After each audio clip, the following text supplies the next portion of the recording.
Félix Garcés me dice, solo por curiosidad, ¿alguna vez has tenido un problema con la legislación española por tus vídeos o artículos sobre pretexto de ofender los sentimientos religiosos o cualquier cosa relacionada con la religiosidad? No, nunca.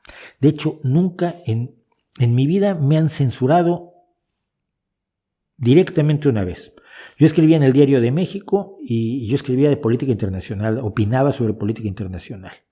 Esto fue en 1989, 90 debe haber sido.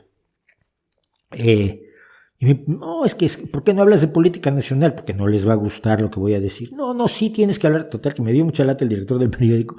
Y entonces, no el director del periódico, el director de la sección editorial, un buen amigo, y entonces empecé a escribir política nacional, y un día me metí con el presidente de Televisa, con Azcárraga, el abuelo del actual, no, sí, el padre del actual dueño de Televisa, Emilio Azcárraga Milmo, y me metí con él, y entonces me hablaron por teléfono, yo lo mandaba por fax, en aquel entonces todavía no tenían correo electrónico, y me llaman por teléfono de la dirección, oye Mauricio, este artículo no pasa.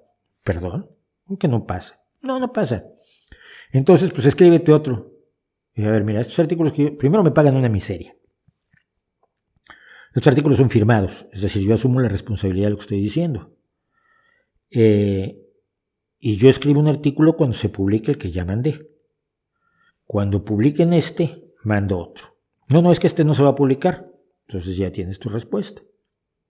No voy a mandar otro, me niego a que me coartes, siendo yo, cuidado, un opinador que firmaba. No es lo mismo que cuando eres reportero y te ordenan que hagas algo. Entonces dije, no voy a escribir otro artículo, cuando publiques me llamas y te escribo otro.